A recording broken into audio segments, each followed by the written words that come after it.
everybody, and welcome to this spoiler review for episode 2 of season 3 of Picard, here brought to you by the Geek Buddies. We gotta get a new one. Like, when it's just the two of us, we just gotta figure out a new vibe. I gotta figure out like what our like. I mean, I can make fun of Shannon every week, and I truly don't mind. Right. But we should probably find out a new way to do it. We'll have to offline this. We should have Shannon record it for those times he's not on, and then we'll play it, and then we're good. What do you think? No, maybe? I don't know. But we'll see what we can do. Maybe we should get Patrick Stewart to do Butters. Now that's what I want. That would be fun. Yeah, but we're jumping into episode 2 here of the season 3, the much heralded season 3 here, and excited to be jumping into this one. Disengage, which of course is not what Picard says at the end of the episode, but we are going to engage in this episode and break it all down for you. This is a spoiler review. So if you haven't seen the episode, do us a favor, go and watch and come out and hang out. We're also going to talk to you about some of the Easter eggs. We usually like to review this by breaking it down between the two storylines. We've got the Jack Crusher, Picard, Beverly Crusher, Titan storyline, and then we've got the Raffi storyline. Of course, they're eventually going to meet, especially after this episode. But for right now, that's how we're kind of breaking down these episodes as we go along. But like I said, Easter eggs and what have you getting into this. So, Michael, this one was interesting because we got to see Beverly Crusher outside of the med pod now, the reunion of her and Picard. We got to see Worf back on screen as Worf for the first time in a very, very long time in the Raffi storyline. We got to see more of Jack Crusher, and we got to meet Captain Vadic, who is Amanda Plummer, who is the daughter of Christopher Plummer, who was General Chang in Star Trek VI, The Undiscovered Country. So a lot in this episode after a bit of a table-setting first episode for us to jump into. What do you think overall of Disengage? I am so happy. Like, I am just happy. Like, it's one of those, like, there's sometimes you have a show like Last of Us where we're just like, oh, this is so great. And there's sometimes you have a show where you're like a little bit disappointed and you're like, this isn't really working for me. And this is just, I am elated. Yeah. I feel like the Next Generation crew is going out with a bang, and it's something I didn't think I would get to see. And I am this is like I was watching the second episode. I know I texted you during it, but like this is peak Star Trek. Mm-hmm. Like, this is as good as Star Trek gets so far. Now, maybe it's not going to last all the way through, but based on what a lot of critics who have seen more episodes than we have said, that's not the case. But it is firing on all cylinders. It knows what it is. It knows how to be referential to the other Star Trek stuff that has come before it without feeling like it's just copying the same stuff. Yeah. It's hitting a lot of the same themes. And like I said last week, this is a very Star Trek specific thing.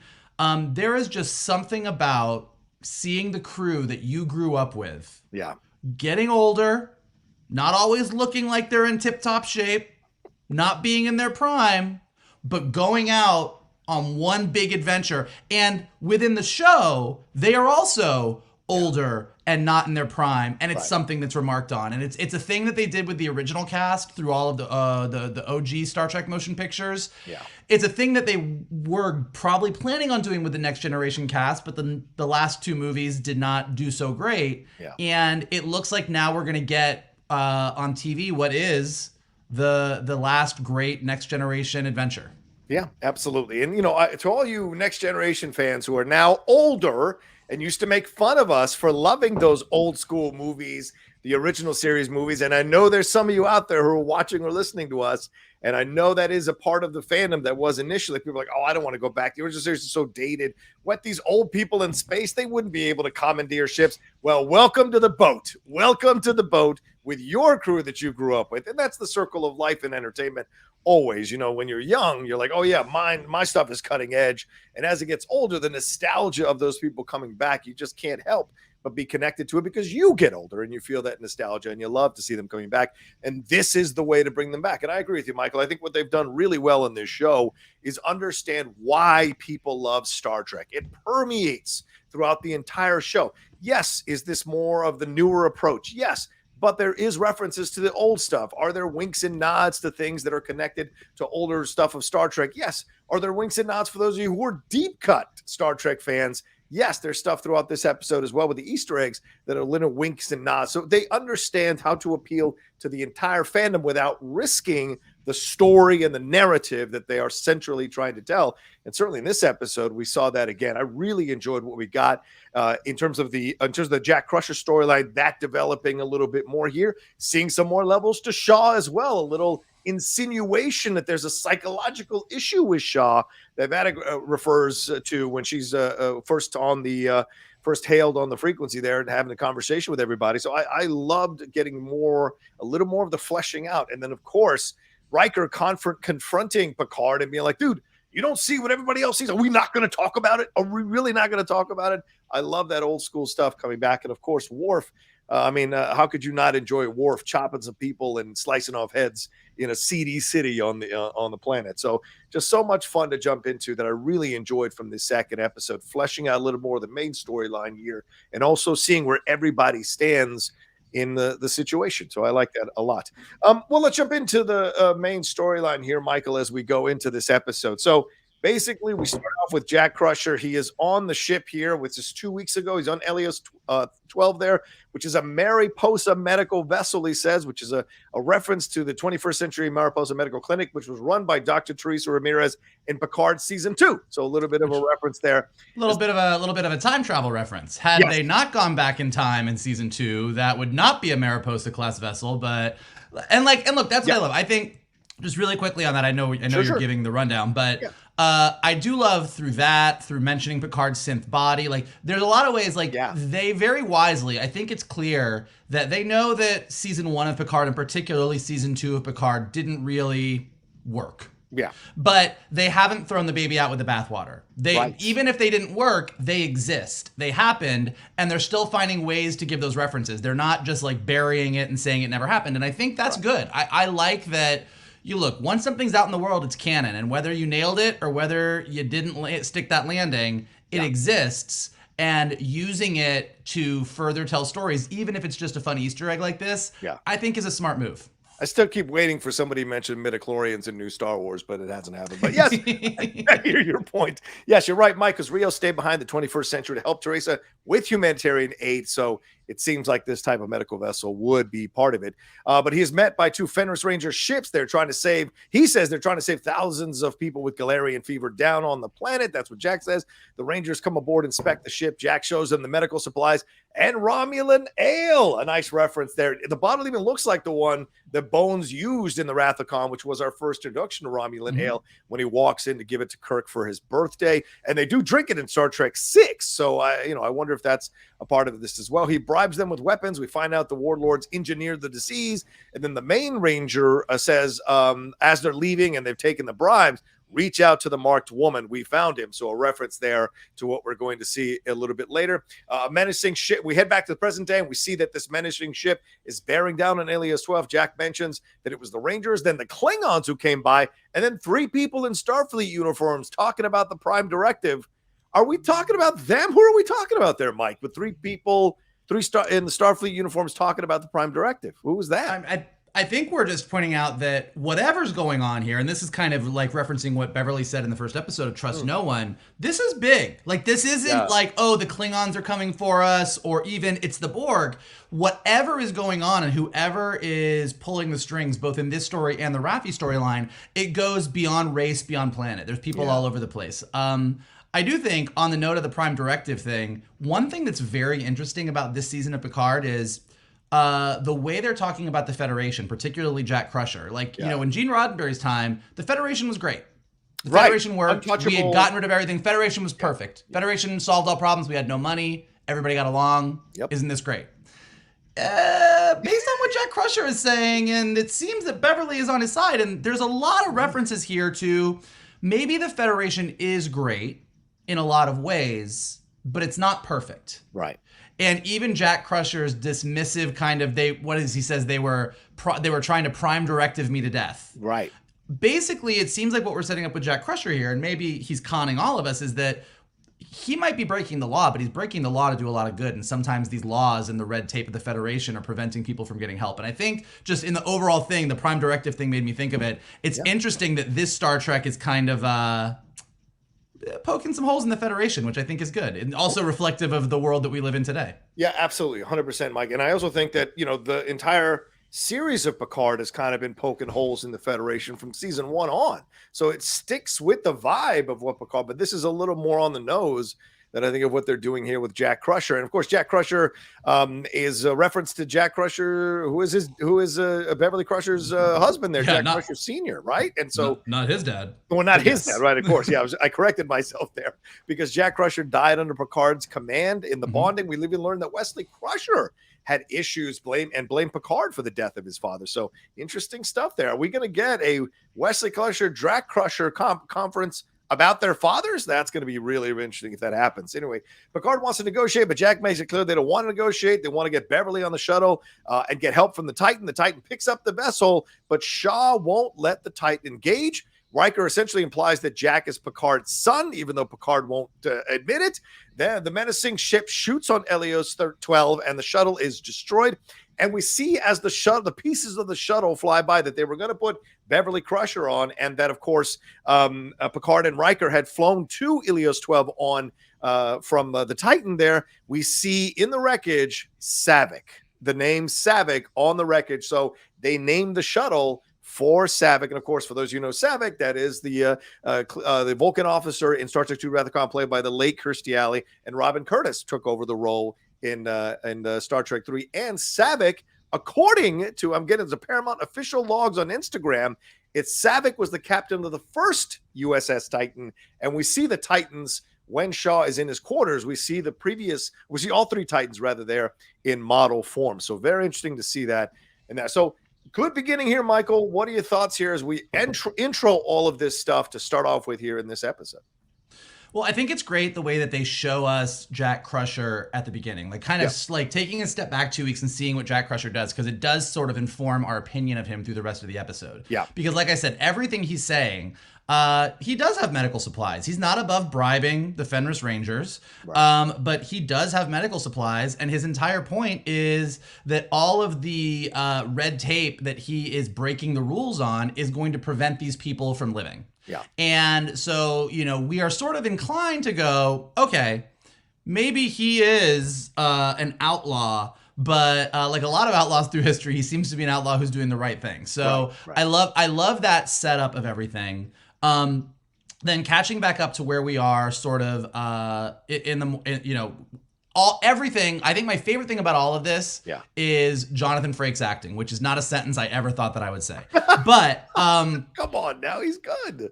But Jonathan Frakes just looking at Picard, like looking at Jack and looking at Picard and being like, dude, come on. And for the entire episode, entire episode is built of him being like, can we please talk about what is very obvious here? And Picard just being like, I am not engaging with this at all. But through all of it, like watching everything that happens while the ship is under attack and Jack Crusher is trying to do his thing, like this is what I love. This was what felt like classic Star Trek to me, is Picard is setting up the thing to prevent them beaming Jack Crusher out. Yes. The guys come on the ship, Riker grabs the thing, he's like, throw me the bomb. Like it is just 2 old dudes who are like back in the game. And there's something that is just so Star Trek about that to me. And I thoroughly enjoy it. Yeah. And even when the ship blows up, when their shuttle blows up and you see the Savick thing, once again, like, look, this entire team, as much as they are going deep in the Star Trek The Next Generation cuts, this is a Star Trek 2, 3, and 4 group of people. Absolutely. They are like, look, the less said about 5, the better. We clearly like 6, but like these guys, this team knows the Star Trek movies to reference. Yeah. And that whole run of 2, 3, and 4, I mean, Search for Spock might not be perfect, but it's jammed in between 2 of the best and has some great stuff in it. Yeah. And this is the trilogy that was all about David Marcus, Kirk's son, that he had with Dr. Carol Marcus, and it was this big revelation in Star Trek 2. And here we are in a series that is very heavily referencing Star Trek 2, 3, and 4, and Picard is faced with his son with Dr. Beverly Crusher. I mean, the parallels between this, it's just something I never thought I would see, and I think it's just done so well.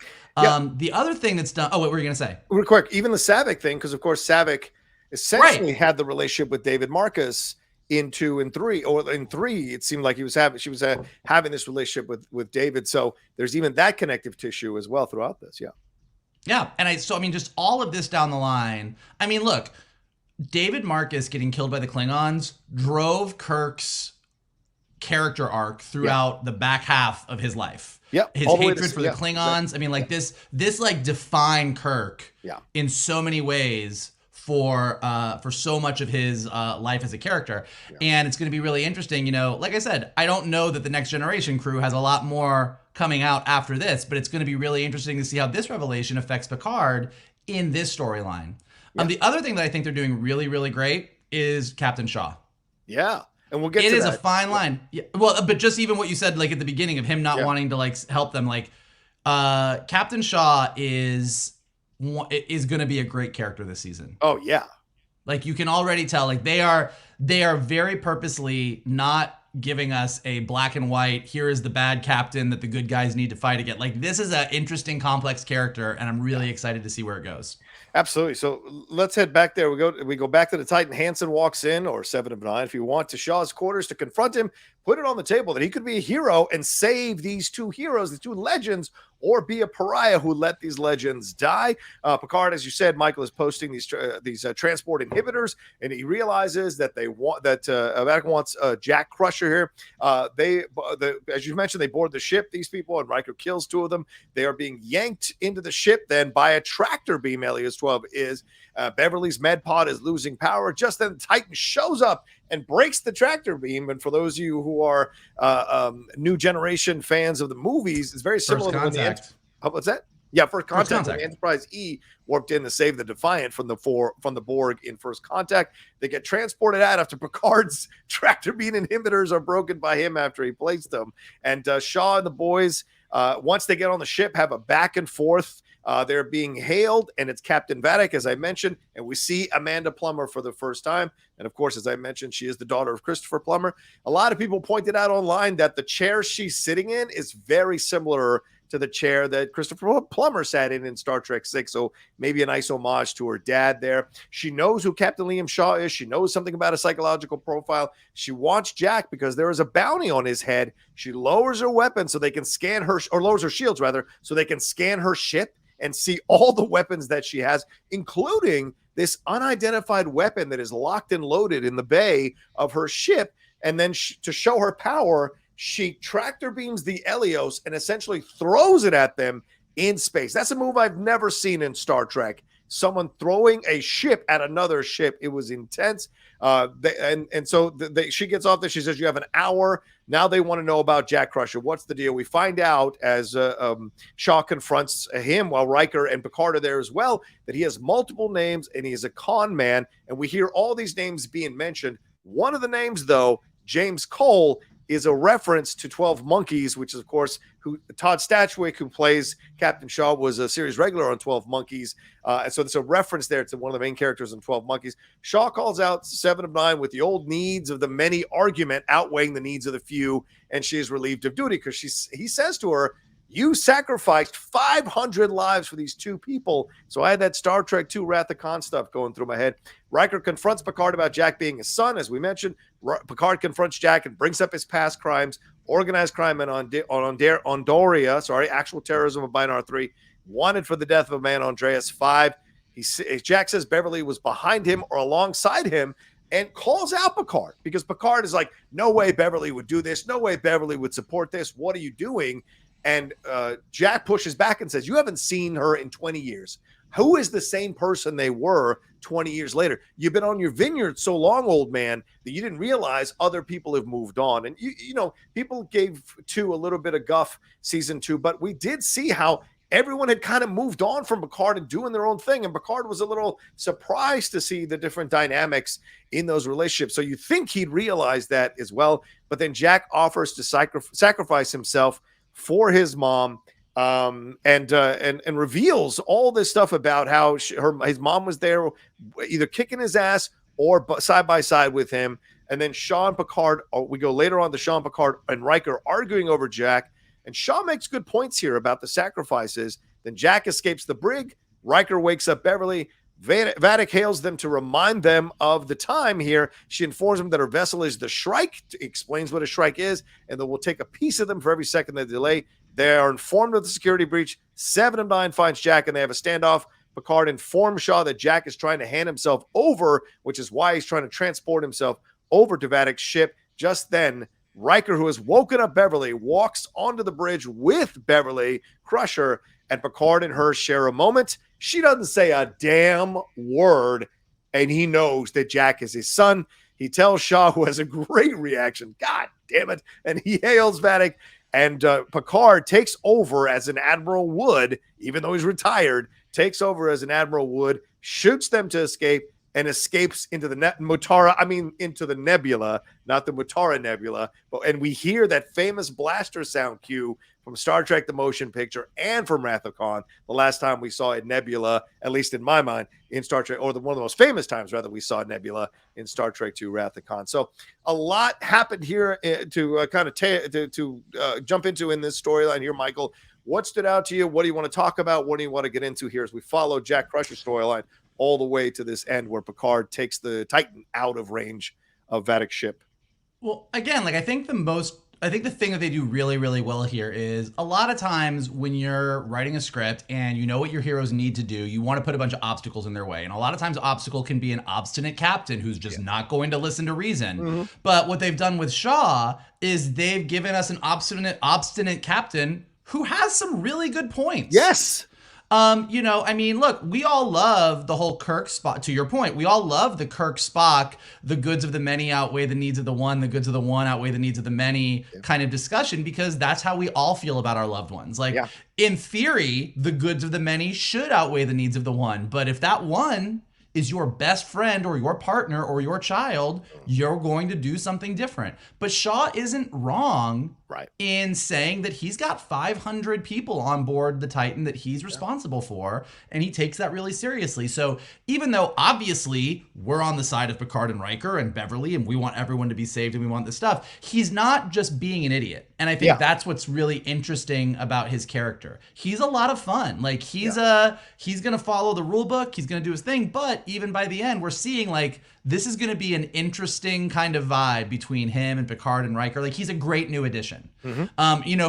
For a season where we are all just really excited to see all of our Next Generation besties showing up, I think he's a great new addition, and I think he's going to give us a lot of really, really interesting stuff throughout this story. So I'm big fan of Shaw as a character overall.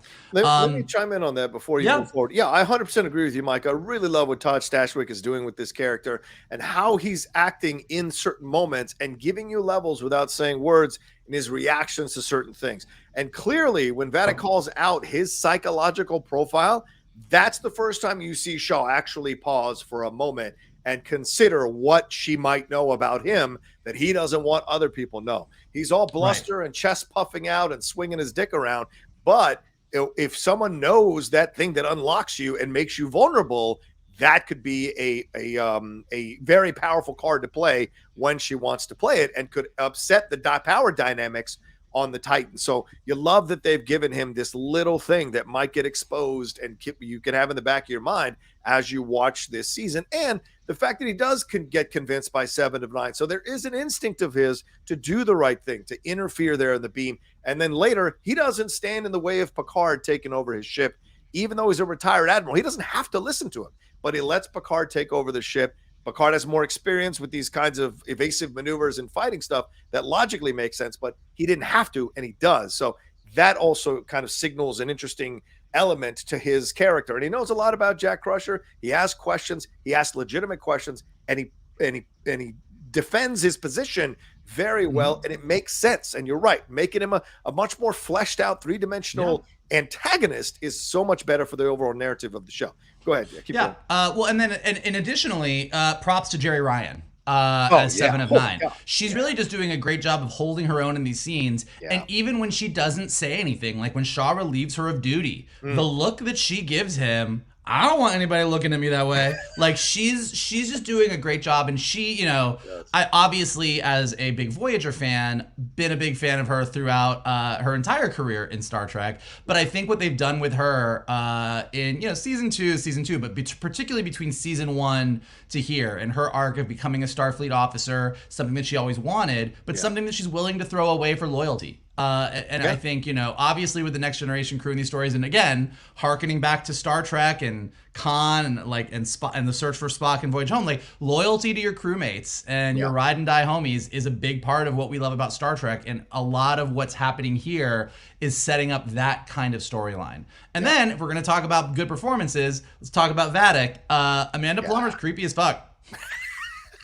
Because with Star Trek baddies, it's really hit or miss. Like sometimes you do get a Christopher Plummer in Undiscovered Country, and you're like, okay, I'm into this. And even Christopher Lloyd in the Star Trek original series movies as a Klingon, he was all right. He was all right. Or you get a Borg Queen, but sometimes you get some, and you're just like, sometimes you just go, this isn't it. And right now, like she's suitably creepy, and the mystery surrounding her, what her ship is, what she's about, why she's so focused on Jack Crusher, like it's all really compelling, and she's a heavy hitter. Like, I mean, this ship, like to your point, when Star Trek does action and they do it well, it's a lot of fun. Like a lot of Star Trek, just for the nature of what it was as a TV show, is a bunch of ships floating in space with a bunch of people talking to each other and arming phasers and photon torpedoes and disarming phasers and photon torpedoes, but not a lot happens. But when they go for it, which they did for a little bit in this episode, both with the Titan coming in the First Contact homage, and the Shrike just hurling the Mariposa at the Titan, like that was great. Like it was awesome. I also particularly liked Lieutenant LaForge trying to explain, well, like my dad always said, there's nothing that physics can do. And he was like, and Shaw's like, cool. We got to talk about other things here.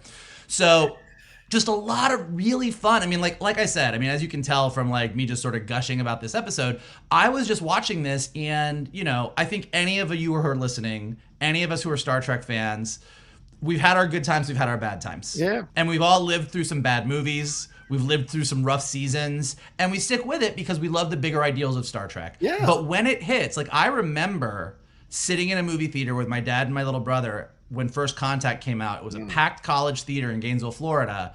And when that Enterprise came in and rescued Worf from the Borg ship, people lost their shit. So seeing that happen again last night with the Titan, like I'm cheering in my apartment like an idiot by myself. Like I'm like, this is fucking awesome. So it's all really great. And then as I was saying earlier, the Picard Jack Crusher scene, really wonderful. Like Picard coming in and just interrogating him, the back and forth, and also kind of knowing that Picard might not want to admit it, but he knows who Jack Crusher is. Yeah, he does. Yeah. And Jack Crusher knows who Picard is. Like they are both neither one of them wants to talk about it, but it's very clear in the subtext of this scene what's going on. And Jack Crusher lays it out. Like, sure, everybody wants him because he broke all these laws, but he says, like, look, the people that want me are like low-level gangsters and thieves, like not someone with this super-powered ship. Like, so again, this mystery of what's really going on, really interesting. And then all leading up to this moment, forcing Picard into a position where he has to admit the thing that he just does not want to talk about. Right. And seeing Beverly's face and just seeing the look that he gives her and him just closing his eyes because he's like, fuck. And again, it's dangerous. Like, look, I'll put it this way. When the J.J. Abrams Star Trek series said, we're going to do the second movie and we're going to do Khan, and they cast Benedict Cumberbatch as Khan, that's a big swing. Yeah. And although that movie is not horrible, there's a lot of nice things about that movie. I like that. I don't think that they're not going to match Khan. Right. Like they took a swing and it's not a home run. Right. Benedict Cumberbatch, as much as I love him, is not Ricardo Montalban Khan. Like nothing, you can't quite hit that level. No. What they've done with Picard and Beverly and this Jack Crusher thing, like it's getting pretty close to hitting that David Marcus, Carol Marcus, James Kirk moment in Wrath of Khan. And that's a big compliment. I agree 100%. I mean, and I think that's what's great. And that's why you have what's been great having all this time with Gates McFadden and with Patrick Stewart in their respective characters for multiple seasons of Next Generation. You have that mental stuff to refer to, those connective moments, those flirty moments, those moments where you thought they were going to do something and it didn't, and all those things. So all of that is part of the narrative you bring into a season like this. With Wrath of Khan, you kind of just had to imagine. And BB Besh, who played Carol Marcus, did a fantastic job laying the levels down with her and Shatner. Shatner did, of course, playing back and forth. And then David, him kind of dialing into this tension between those two as well. And, remember, he fights his father. He physically fights his father in Wrath of Khan. So will we see that between Jack and Jean-Luc? I don't know, but I like. I hope not. I think Jack could take. I love Jean-Luc. I don't know what his synth body can do, though, Mike. Okay, good point. Fair. So we'll see. I mean, this will be interesting, and I love that Gates McFadden doesn't have to say a word. You put the context into that, and you're caught up in that, and I really enjoyed that. And I think Jack Crusher is just as interesting of a character as Shaw is becoming, because we're seeing all these different levels to Jack, and we don't know yet 100% what to believe. And it's so perfect that Picard won't admit it till Beverly walks on to the bridge and looks at him and goes, "You know what the fucking truth is. You know what we did. Do the math," with her eyes. Because Beverly was always the one on Next Generation that was like, "Jean-Luc, cut this shit out. This is what's really happening. Face it." And Jean-Luc always had issues facing family stuff. Always. That's kind of his thing. That's why he escapes into being a captain. That's why he's on a fucking vineyard. He's not a guy who likes to deal with the emotional stuff of things easily, whereas Kirk runs into emotional stuff. Picard is always hesitant about it, and so I like that they've kind of made this. I've never realized until this moment why you like Kirk more and I like Picard more, but it's now very, very clear to me. So after 20 years of friendship, it's clear to me which one I am and which one you are. I agree. Let's find your Tristan, your son, somewhere. I'd be down with that. All right, let's take a quick break, and we'll jump into the second storyline here with Raffi right after this. I feel like I gotta do it. I didn't know if you were gonna try. All right. So great. I love that theme. All right, and I want to say one last thing. It was nice to see a Nebula at the end. It was nice to hear that a blaster sound again. It just gave me chills, So I loved as an old school original series fan of those movies, hitting that bang. Oh, I was 100%. Well, but the thing about that blaster beam noise, and I actually was looking it up. So yeah, it's 100% the sound of that V'ger makes. Yeah, V'ger makes. Yeah, exactly. And they also use it with Khan in the last shot of Khan when they go back to Khan, and he's like, with my last breath, I spit at thee. It starts off with the boom. So yeah, it's there. Go ahead. Yeah. So, but the other thing that sound is the sound of Jango Fett's percussive grenade in Attack of the Clones that Boba Fett used in The Mandalorian. It's the exact same noise. That scene. So if you go and you listen, it's a weird thing. So I actually did look this up. It was the sound effect that was in Star Trek: The Motion Picture is the sound of V'ger. The blaster beam instrument was invented by John Lazelle, popularized by Craig Huxley, who also appeared on Star Trek: The Original Series. But so this noise that was kind of invented for that, it's this really weird, wrong. Go listen to V'ger, go listen to Khan, go listen to Vadic heading into the Nebula last night, and then go watch Attack of the Clones or Mandalorian Season 2, and you're going to be like, yeah, that's the noise. So it is it's a crossover noise, if you will, between all of our favorite sci-fi franchises. All right. Okay, let's jump into the storyline. We got to Raffi here watching video of the terrorist attack, which we saw, of course, in the last episode. She reaches out to her intelligence contact at Starfleet, has a back and forth about the attack and her guilt over it. She is informed that Starfleet is blaming Lurak Toluco, a Romulan triggerman, which she thinks is ridiculous. And we hear about Sneed, a Ferengi crime lord, being the one who implicated Toluco in all of this. She is told to stand down, but if you know Raffi, she's not going to stand down in any way, shape, or form to this situation. We go back to the seedy city, and Raffi is going through it she goes in to talk to Jay, her ex there, and they have a conversation. And he wants to know.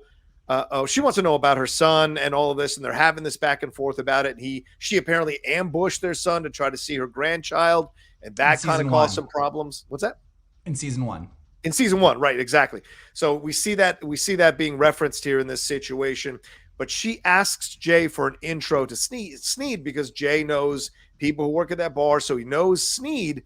And then Jay makes a really interesting. Puts an interesting choice out there for her to say, either I can talk to our son for you, Gabe, and kind of smooth things over there, or I can talk to Sneed. Right now, you make the choice. And Raffi doesn't have to say a word, and he knows that she is choosing to get the intro to Sneed. So what an interesting moment here. Thought it was really unfair of Jay to do that. But then again, I haven't been through the back and forth of that relationship. And maybe, for people who've been with people who suffer as addicts, maybe this is that kind of tough love moment that you have to do sometimes. But anyway, cut back to the CDC, the Raffi going through it to Jay's bar to talk to Sneed. She meets Sneed, who is played by Aaron Stanford, who was James Cole in 12 Monkeys. He was also Pyro in the 2 X-Men films, X-Men 2 and Last Stand, and was Seymour in La Femme Nikita with Maggie Q. He talks about relics and memorabilia, and there's even a baseball there, Michael. And I saw some people wondering if that was Cisco's baseball from Deep Space Nine, which would really be interesting.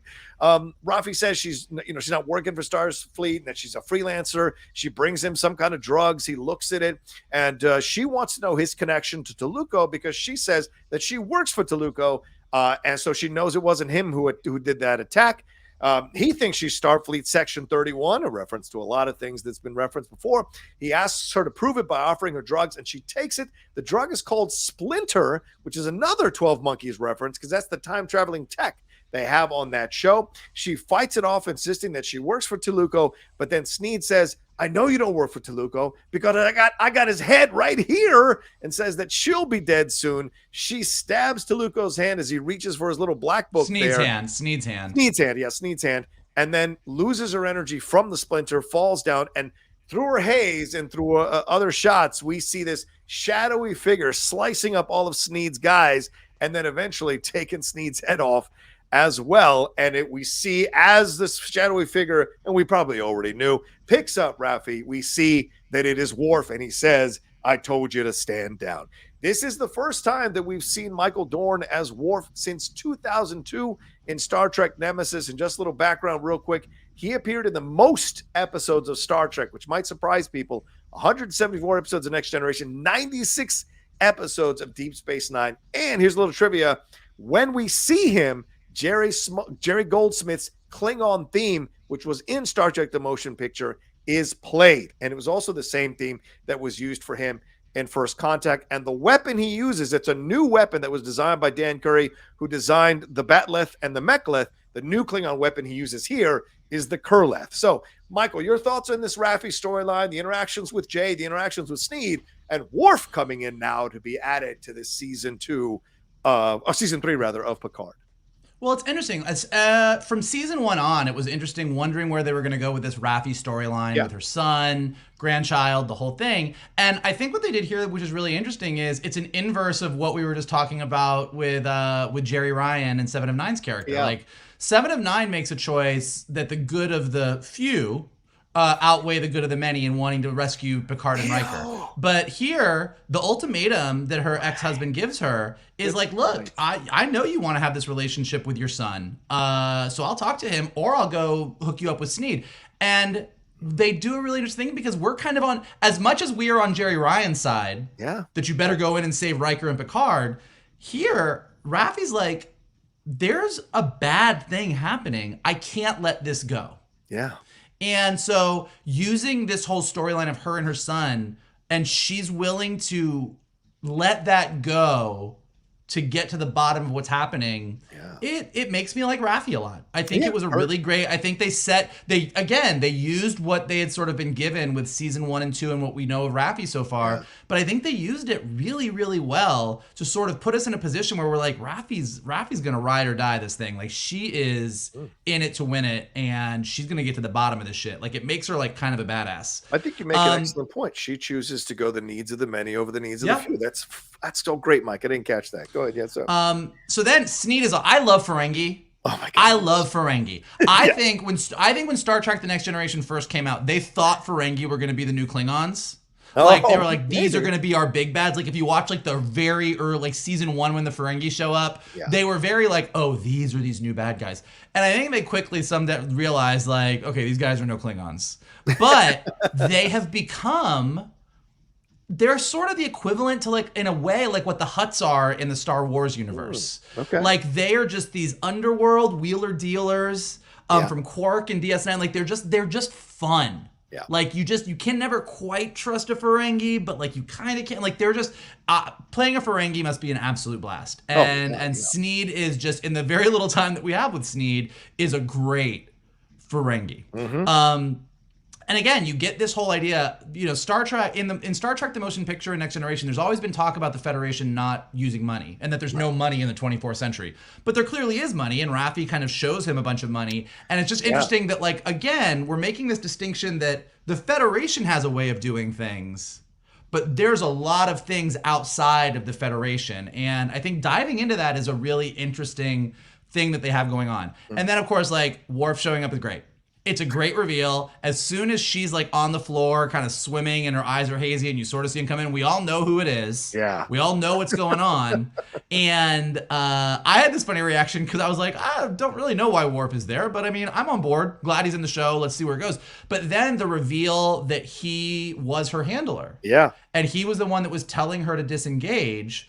It's a really interesting dynamic. And I think, again, bringing this Raffi relationship into play is gonna make Raffi a much more, like, I feel like even in 2 episodes they're doing more with Raffi than they did in a lot of the first 2 seasons of just really sort of defining her and who she is, what her values are, what's important to her. The other thing I just really wanted to mention, 2 things really quickly, is, again, Raffi not wanting to let something go that the Federation is clearly trying to brush over.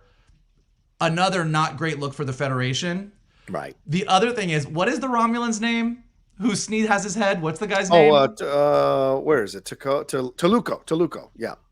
I have never heard a Romulan name that sounded so much like an Italian gangster from the 1960s. Like, it is I was like, they literally were like, how do we do a Romulan name that also kind of sounds like a mobster? Like, let's just go for it. And I think they really did a great job. I think Toluco took over New York for Johnny Sack after he was in Sopranos. Yeah, no, I agree. I liked the introduction of Sneed a lot. I was actually sad that he got beheaded because I was really enjoying his kind of creepy approach to it. And shout out there to oh God, I can't find the name here, but shout out to oh God, I can't find it. Sorry guys, I can't find the name. But shout out to the actor who played him, because he's also, obviously, like I said, he's on 12 Monkeys. I thought he did a fantastic job playing the character here and kind of giving it so many, considering it was only 1 scene, you're getting him to come in and play that part. I thought was a really great decision here to see him. Yeah, there it is, Aaron Stanford. Because I remember Aaron from Tadpole, which was his first film, where he plays this like college kid who learns how to, kind of woo women, older women. It's an interesting film. And I thought he was going to be one of these kind of new up and coming young actors. And he's consistently worked. Give him props. He's consistently worked. So it's nice to see him getting even more of a shine here later on in his career here on Picard. So I thought he did a nice job with Sneed, and it was a shame to see that character go.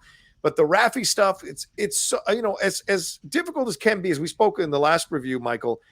What do they do with Raffi? Well, making her kind of explore the how can I say this? As you said, the brushed off loose ends, or the covered up loose ends. The edges of the Federation. The edges of the Federation. There you go. If I'm walking along the edge of the Federation, it's naturally going to mess with you. Plus, she's an empathetic, caring, loving human being who has an addiction issue. So him putting the splinter on her, how is that going to affect her later on? We don't know. Jay certainly confronted her about her being clean, how long she's been clean. Him saying to her, you go down these black holes, or you go down these wormholes. I mean, how many people in our lives, who some of you watching or listening, have people in your lives who they start to get triggered by a conspiracy theory or a black hole? They go deep into it and they start to kind of lose their minds a little bit. We see that. So it's just a little bit of a reference there. Some people, it leads to their addiction because they see this terrible stuff. They buy into this terrible stuff and they start to lose faith in humanity, lose faith in the world, wonder what it's all about, and become self-destructive, or what the point of it is, and become self-destructive. So you see that. So I like that they have this element. And look, I haven't seen any of the future episodes, but I have a weird feeling, because they've always had an issue with where to place Raffi, that maybe down the road, Raffi may make the ultimate sacrifice. We've seen a lot of connections to Rathacon throughout the first 2 episodes already, Mike. Who's going to be the Spock who dies? And I wonder if Raffi is going to be the Spock who dies, the needs of the many outweighing the needs of the few. Since she's the one that has that mentality, are they teasing us that she is going to eventually be the one that sacrifices her life to save the overall mission of what they're going for here? When we find out who the actual real big baddie is in this whole situation, because there has to be something more behind Vadic. I think there's something more behind her. There's definitely something more behind Vadic. And look, I'm just looking at the screen behind you. That's not Data next to Worf. No, that's Lore. That's Lore. Yeah. And Lore is a pretty compelling big bad, I think. So who has a history with the Next Generation crew. So I would be, and also because we've got a lot of really high-end tech being stolen from the Daystrom Institute. Yes, which is also tied to Data and the history there with synthetic people in Picard, which is something that was set up in season 1. Right. And just I'm getting a lot of Lore vibes. So I'm intrigued by all of that. But yeah, look, this is compelling. This is great, man. This is Star Trek. This is what you want, and they're giving it to us. And just across the board, it's presenting a bunch of really interesting ideas. And like I said at the beginning of this review, they're giving the Next Generation the exit that they deserve. Yeah. We haven't even gotten everybody yet. So this has been a great beginning. I love that they're slowly rolling everybody out and putting him into positions. And of course, we're going to get LaForge. We're going to get Deanna. We're going to get so much here coming from the rest of them. And certainly a Beverly Picard scene has got to be coming in the next episode, where they actually have a conversation with their words and confront all of this stuff. Probably a family meeting with Jack as well, which will be real interesting to see. All right, well, there we go. Any final words, Mike? Are we good? No, that's it. I'm engaged. Let's go. All right. Well, thanks to everybody for watching this spoiler review or listening to this spoiler review. We appreciate it madly here from the Geek Buddies. Mike, what do we have to tell them? If you would like to follow us, you can follow us on Twitter at geek_buddies. On Instagram, we are at _geek_buddies. If you would like to follow John, he is at the Rocha Says. If you would like to follow me, I am at MKToon. In addition to that, if you want to do a little bit of a help for us, a little friends helping friends, buddies helping buddies here, you can hit that like button below. You can subscribe to Johnny's Outlaw Nation page. Check out all the amazing content he's got there, both with the Geek Buddies and without. Leave your comments below. What are you thinking of Picard so far? Is it meeting all your Star Trek expectations? Are there any Easter eggs that we missed? What do you think is happening? Who do you think the bad guys are? What's going on with everybody? Let us know below. If you are listening to us on a podcast, go ahead and just leave us some stars, leave us some comments, help us go up in the rankings so more people can find us. And as always, the best thing that you can do is retweet this video, post it on your socials, send it to your friends, and tell them to hang out with your buddies, the Geek Buddies. Yeah, absolutely. I want to find out what you guys think about what Worf's role in all of this is. As you said, Michael, Raffi walking the edges. How is Worf involved with intelligence to figure this all out? Worf, a Klingon in the Federation. What is his whole role on all of this? And remember, Worf's ancestor defended Kirk and McCoy in Star Trek VI, right? So there are things going on here, wheels within wheels. So I'm very curious. I want to hear what the fans think down in the comment section. Yeah. I'm going to say, and Shannon's not here, but we get nerdy about a lot of things, but we are certainly nerdy about Star Trek with this series. So we're going deep. We're going deep, guys. We are having fun. And big shout out to Carbon Health, who continues to power and sponsor us here on the Geek Buddies. You know, Carbon, you got healthcare questions, concerns, or needs, head on over to the fine folks at carbonhealth.com or download the app to have a doc in your pocket. They believe in creating healthcare plans just for you. They've created new programs there for people to deal with their mental health issues. You know, it's a real thing that a lot of us are dealing with in the world. So it's something you can explore and investigate to help you virtually or in person. So go and check it out today, carbonhealth.com, or download the app to have a doc in your pocket. All right, y'all take care. You might even say that Carbon Health is the 21st century equivalent of Beverly and Jack Crusher, trying to cut through the red tape and help people get the medicine they deserve. A Mariposa medical ship, maybe? You might say. All right, y'all take care of yourselves. Be well, and we'll talk to you next time with another brand new episode or another spoiler review here from the Geek Buddies.